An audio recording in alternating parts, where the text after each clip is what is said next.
This is Beyond the Big Screen podcast with your host, Steve Guerra. Thank you for listening to Beyond the Big Screen podcast, where we talk about great movies and stories so great they should be movies. Find show notes, links to subscribe, and leave Apple Podcast reviews by going to our website, beyondthebigscreen.com. And now, let's go beyond the big screen. Hey everybody, this is Steve here, and I'm just introducing a little bit of an outtake episode of our True Detective series. There was a lot of material that didn't quite fit in at certain points, and this is just a little taste of some of the conversations that Frank and Mustache Chris, that they went into some deep dives in this series, but these are some even deeper dives. So definitely, if you like what you hear, go over and comment on our Facebook page and Facebook group, A2Z History page, to let them know what you're thinking, and follow us on our YouTube channel. Subscribe and like, and you'll get a lot more content like this, and I'll talk to you next time. But Frank disagrees with me on that. The absolutely bizarre nature of the murder scene, and the very opening shot, and the use of music and the almost dreamlike quality of the whole thing just hit me in all the right spots. And I was just hooked right from the murder scene on. I was like, okay, I'm watching every week. Frank, you said this was the greatest season of television ever. So why don't you explain to us why you feel this way? For a lot of the same reasons you just mentioned. Just so that we're not sitting around, constantly heaping praises on this over and over again. I think we just get it out of the way early and say that I think that everything about this series of television is just stellar. It's outstanding. I mean, that the writing is just tight and beautiful. The acting is great on all counts. Even the minor characters are so well acted. And of course, the leads are just absolutely stellar. I mean, we could sit here and just repeat ourselves over and over again with that. But the direction, the settings, the music, as you mentioned, is perfect fit. And it really just is so well done. It's so well done. And so, instead of saying that over and over again, I think from this point forward, if I point something out as being really excellent, that means it's like even above that. It's like whatever's after an A+, it's higher than that. It's a 5.0 on the grading scale. But the thing that captured me about it was the storytelling above everything. I mean, I'm a sucker for two types of storytelling that they used in this series. They used both of them. One is the interview framework, where a bunch of the story is taking place around the interview. If you ever want to see another good example of that, I think the other best example of that I've ever seen is a movie called Mortal Thoughts with Bruce Willis and Demi Moore.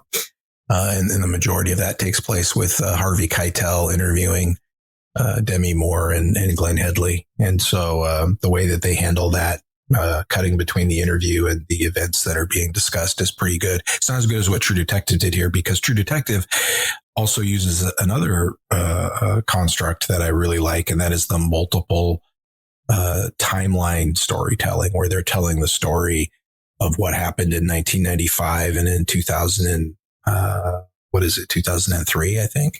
And then in 2012, when it's present day for this series. And instead of telling it chronologically, obviously it's intercut, and sometimes it's intercut with the events, and sometimes it's intercut with the interviews that are taking place, and then flashing back and forward. And it's just such a captivating storyline, and told in such a way that it, you're constantly wondering about things, what, like in this first episode, I mean, what's going on with this guy walking drunkenly towards the front door with a bouquet of flowers. I mean, you don't necessarily know the first time you see it. And of course, the overarching mystery of murder mystery is good. It's reminiscent of Seven a little bit in terms of the murder mystery. It's not quite as visceral, but it's reminiscent. And so when everything is that good, it blew me away. It reminded me of a concert I went to back in actually the year that this show came out, and it was a Springsteen concert that I went to with my wife and daughter. And Springsteen's my favorite musician, and kind of has been the soundtrack of my life. That kind of connection, to that music. And I'm in this concert and had decent seats, not spectacular ones, but good ones. I'm hearing music that I love that has great personal meaning to me. So I'm overwhelmed with emotion. And then I look over and my daughter's singing along, and it's kind of a neat thing to have something you love be embraced by your child, and now it's something that you share. And so, that made me emotional. And then I look over at my wife and she's having a great time, and that makes me emotional. Then I look back to the band and they're having fun while they're playing, and you see the smiles and hear the great, talented music being made. And so then I'm crying again. And then, then the song starts that as one of my favorites. And so I'm bawling because of that. And then I look over and my wife and daughter are laughing and having fun together. And that, and so like every time I turned around, it was a good thing I wasn't around anybody that knew me and I had an image of toughness to try to keep up, because every time I turned around, something was making me, bawl like a baby. I was so happy, and it was constant. It just was this revolving wheel of happiness that, you don't often experience in life. Well, I didn't have a revolving wheel of happiness with this show, and I don't think you did either. But every time I turned around, there was something else that was so well done that I was impressed. So it was like a revolving wheel of being impressed, of being, jaw dropped, of just being so excited. And so that is my long-winded answer to the question of why I think this is the greatest single season of television ever. I don't think it's the greatest show. I like season 2 and 3, unlike some people. But, I think The Sopranos is a better series. I think The Wire is a better series. I know you probably think Twin Peaks is a better series, I would imagine. But for a single season, I think this is the king. Yeah, in terms of comparing Twin Peaks, I'd say the first season of Twin Peaks is better than this. Second season of Twin Peaks, not so good. I'm sure people are familiar with the audience. The second season didn't do so well, and it basically led to the cancellation of the show. The Twin Peaks Fire Walk with Me movie, I think is one of the greatest movies of all time, and the recent third season, The Return, is difficult for you had to have watched the entire show really to really get into that third season that came out. I believe it was 20 years later, or it was even longer than that. Wild. Is it set 20 years later, or yeah, it is. It time jumps and everything like that. But yeah, that's a difficult. It's not the easiest show to watch, but. And there's moments of it that I don't think is maybe they could have done a little bit differently. But as an overall kind of finish to the series, I thought it was brilliant. Steve here. We are a member of the Parthenon Podcast Network, featuring great shows like Richard Lim's This American President and other great shows. Go to parthenonpodcast.com to learn more, and here is a quick word from our sponsors.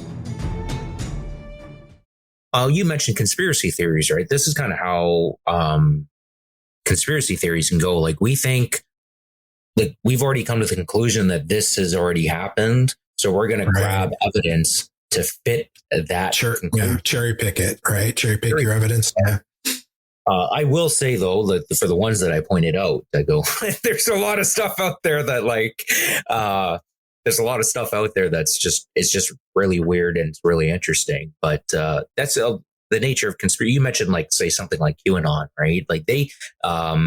We're not going to get into details of all that, but they had, I don't even know what their answer was. It's something vaguely about, some kind of cult. I don't know. I don't want to get all into it, but they had a conclusion already set up, And from my understanding is like it just got progressively more and more ridiculous as the years went on, where they were just grabbing anything. And it's like, oh, see, look, this fits the conclusion. Where I think initially when it started out, there was a lot of weird stuff with trying to remember right off the top of well, I don't want to get into it. Initially, when it all started out, it was some people that just looked at stuff and they're like, this is really weird stuff. Well, and here's the thing though, Chris, we as human beings, we don't like disorder or chaos. We always try to impose order on chaos. We always look for patterns, even where there isn't one. That is our nature. I mean, we could get Rust in here to talk about, about this in nihilistic terms, but it's part of why we don't want to believe there is no purpose. When we want there to be purpose, we want there to be order. We want there to be a pattern. This needs to make sense. And so we will put patterns on things. I mean, you look at people who go crazy about look at all the similarities between the Lincoln and Kennedy assassinations.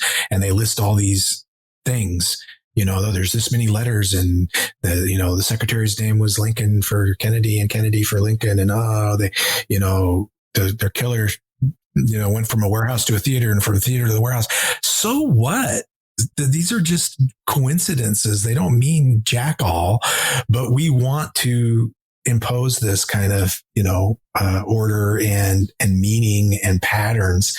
And so that's one thing that's going on. The other thing is bias is a real problem, right? I mean, if I'm looking at you through the bias of Canadians are all really nice, then everything you do, I'm going to interpret through that lens. So you would have to be like a double big jerk to me before I'd start to think, whoa, maybe he's being a jerk, because all Canadians are nice. If I think all Canadians are jerks, then even something that was completely benign, that you would do, I would be like, oh, see, what a jerk. Typical Canadian, and so with conspiracies, that's what we do, right? We think, oh yeah, definitely the government is trying to cover this up. And then anything we see is seen through that lens and it's evidence, right?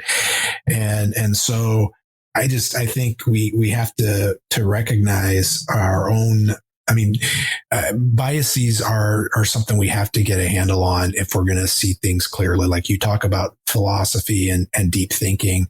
If you don't have a handle on your own personal biases, then you can't do that.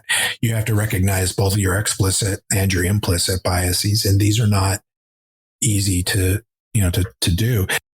Yeah. So Nick would end up, he'd writing short stories and scripts in his spare time while he was teaching at school. And actually the very first taste of television that he got was on a show called The Killing, which both me and you, Frank, think is probably one of the better TV shows ever. It's an undiscovered gem for most people. Yeah, I talked to a lot of people about the show, and a lot of people don't know about it, really. I mean, I would put that first season of The Killing up against pretty much anything else I've ever seen. Like, this is including True Detective.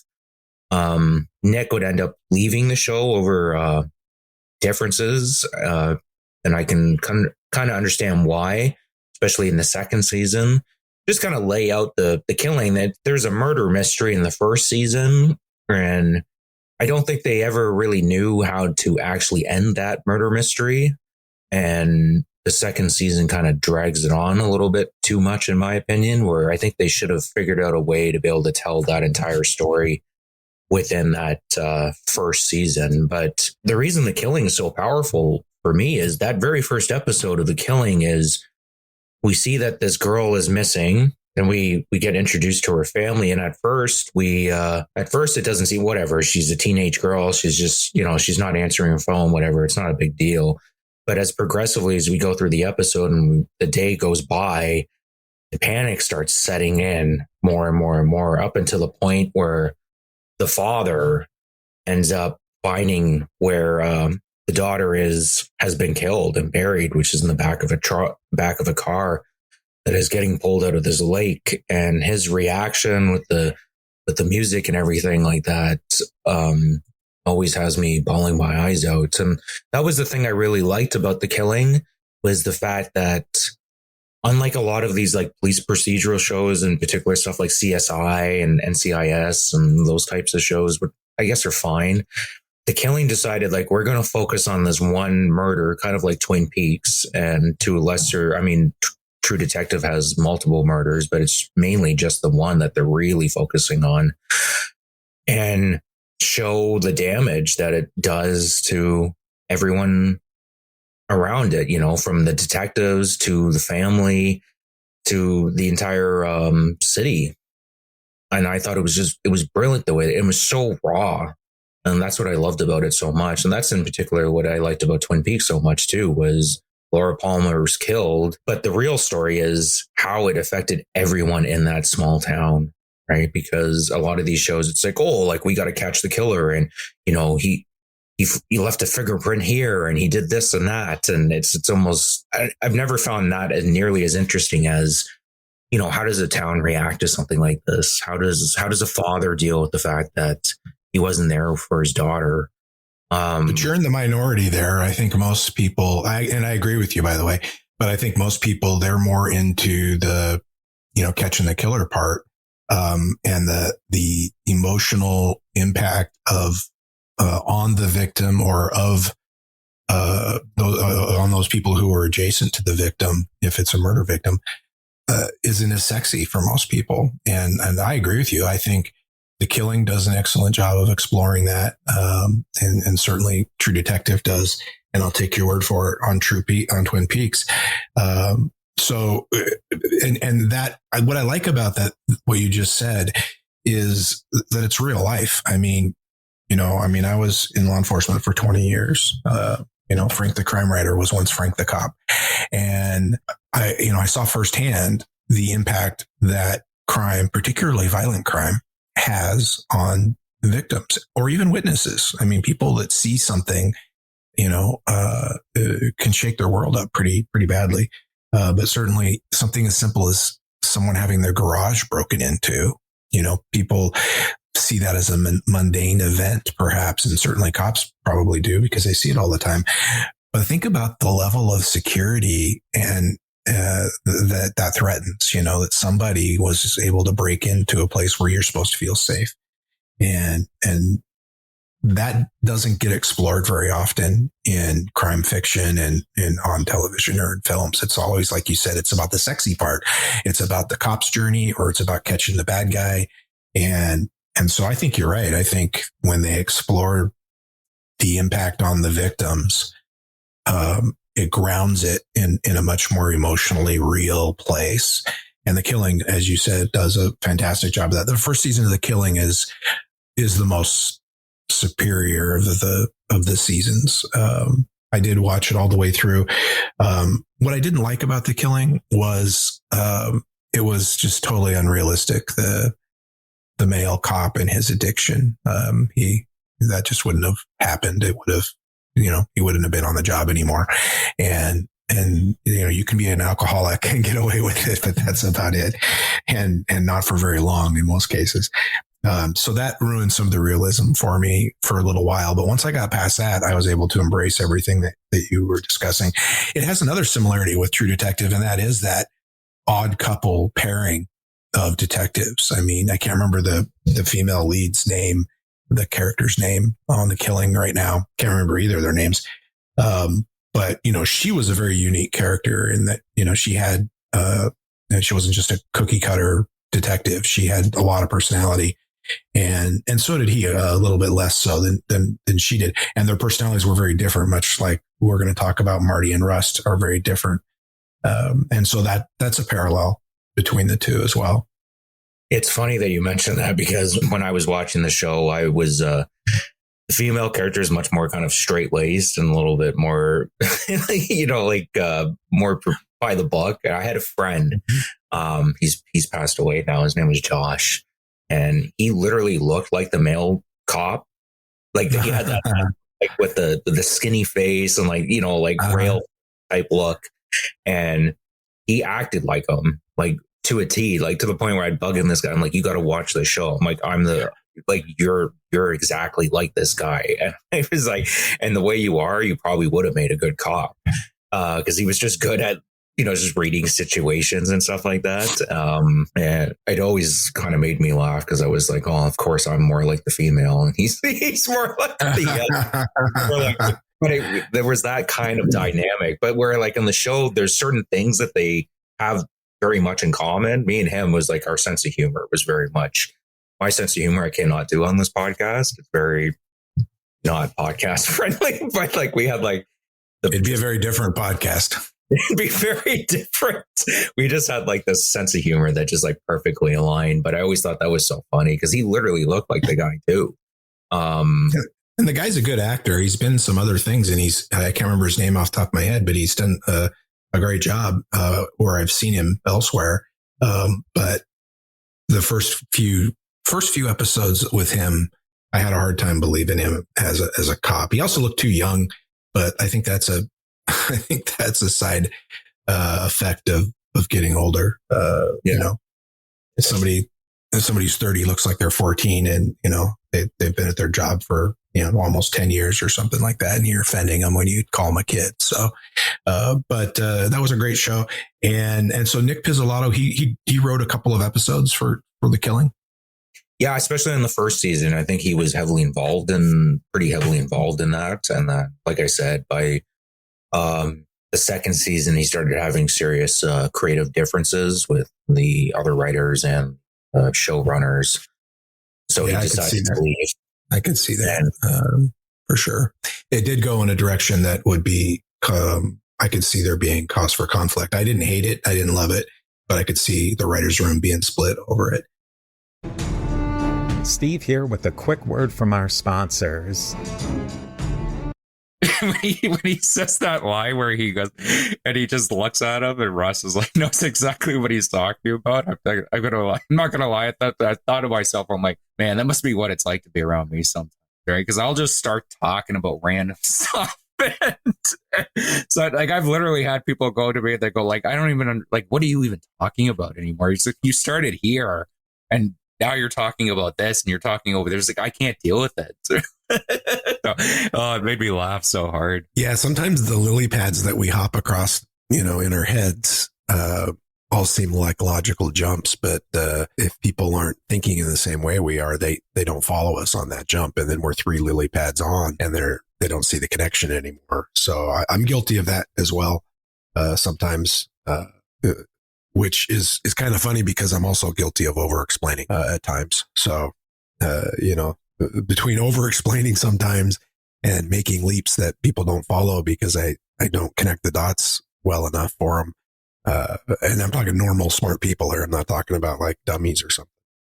Just not taking them on the same journey, not making it clear the lily pads I've hopped across to get where I'm at sometimes get the same reaction. So maybe that's why we're on a podcast, because people can't look at us strange.